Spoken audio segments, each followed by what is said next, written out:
Ludi actually goes back into the 1980s, I believe, maybe the early 90s.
I am Tennessee Tarrant, better known as Gaius Octavius Caesar, the future Emperor of Rome as we know it, and also here to tell you a bit about the greatest event on Utah State campus. It's not graduation, which is plenty exciting. This is even better than that. And what it is a giant live-action game where we reenact the fall of the Roman Republic. Everybody gets a role as a god or a senator or a general. We run around rolling dice and sort of a cross between Risk and Dungeons and Dragons, and most importantly, betray and murder our best friends that we've known for years, which is the highlight of the evening. If a friendship isn't made or broken tonight, then we've done our job wrong. Hi, I'm Megan Nielsen. I play Venus every single year, which means I get to be in charge of Rome, and I am in charge of the voting or the not voting if I don't want them to vote. I've been doing Ludi since 2004, probably when I started school here, and I come back as many years as I can because I love seeing my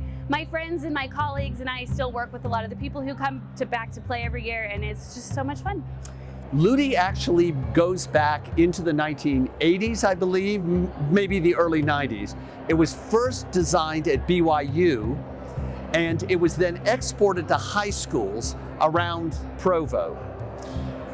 Students there loved playing the game in the form it was in then, and those students, some of them came to Utah State, and they brought the game. And they said to me and this is kind of the middle 90s, they said, "You've got to play this game." And so I said, okay. And so we played it, and it was fun, but it was a little bit too much teacher driven. Teachers got to decide who won battles and that kind of business. So we played it a few times that way, and then we said, let's change it.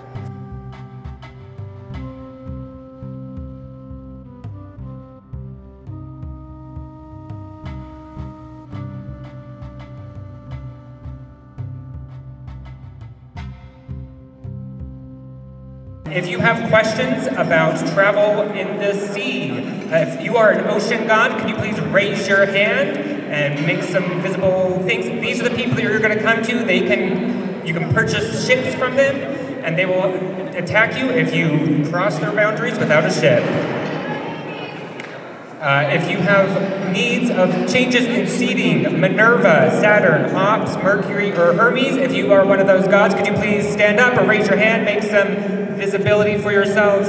These people can pull people out of where they are, either yourself or your enemies, if you need somebody to get out of somewhere in a quick spree. If you need seasons to go longer or shorter, you can come up here and see our lovely Apollo and bribe with your heart's desire.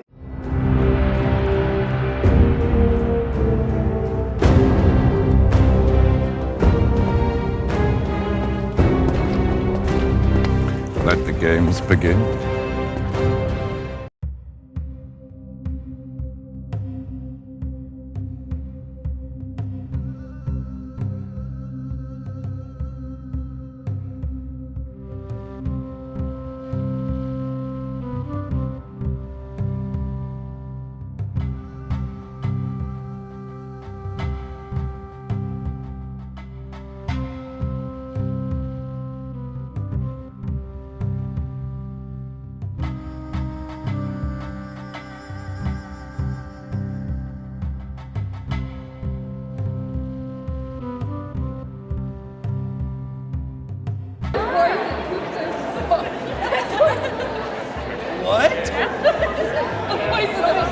Where was poison?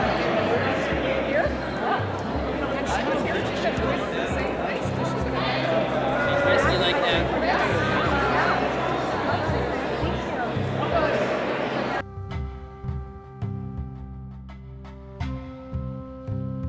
I'm dead. He's dead! It's a murder. The most fun role in the game. So like, they should be excited about it.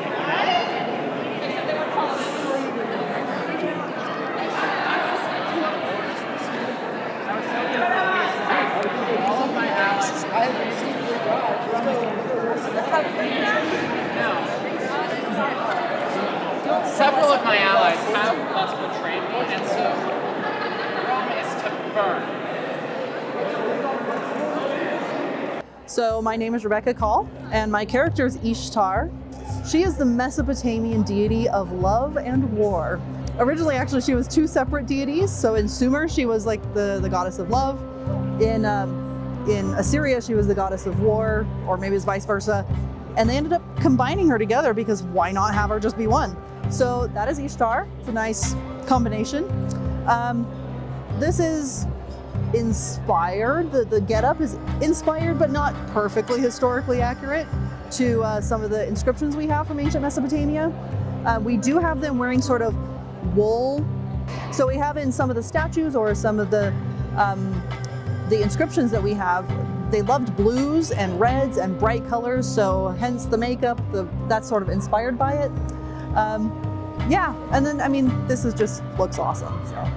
So I came, this is my second year coming, and the first year I came because Mark Damon highly recommended it and said that it would be a great time. And I showed up not really knowing what to expect and had, honestly, it became like one of the highlights of my academic year. So this year, having known what it is, I have been plugging this in all of my classes for like the past 2 months and telling all my students they need to come because honestly, this is one of the best events this is the best event of the year.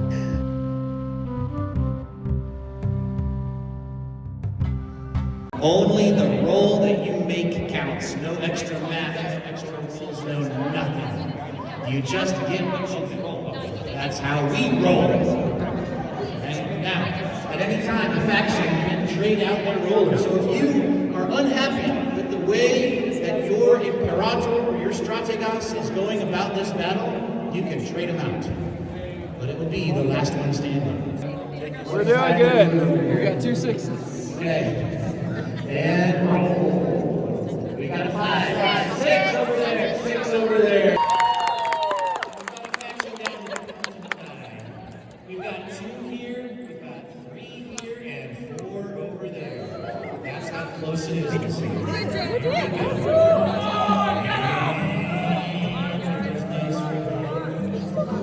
Roll. We got a 1, 2, 3, 5. Final die for this faction right here. And roll. 4 stays. Okay.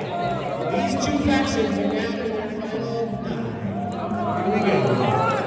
Alright. And roll. 6. 4, 2. Okay, 6 stays.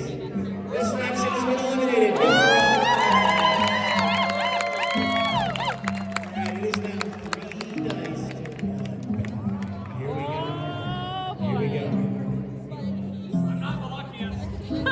Tennessee has stepped in. Hail Caesar! Oh, baby, do I? Roll. Last stand on my 6!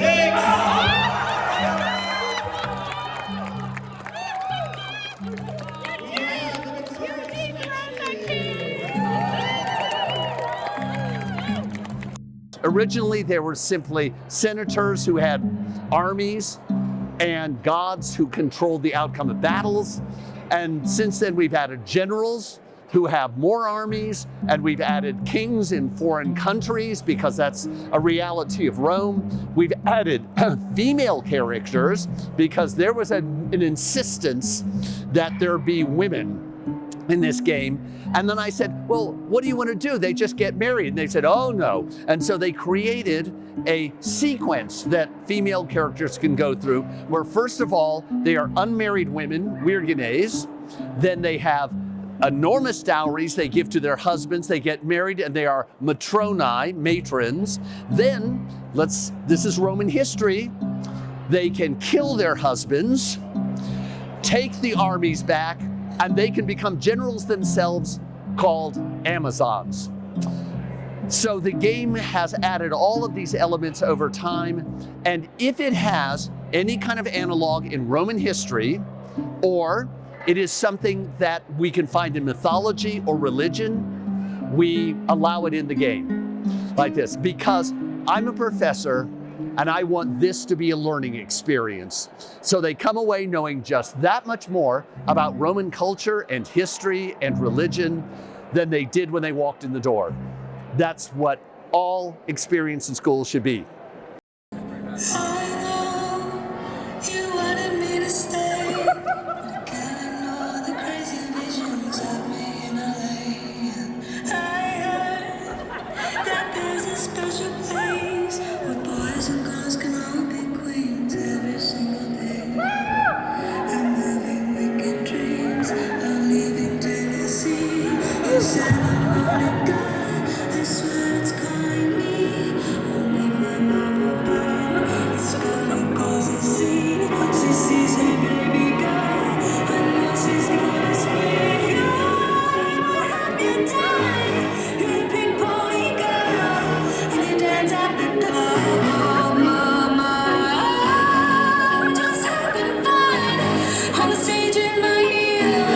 It's where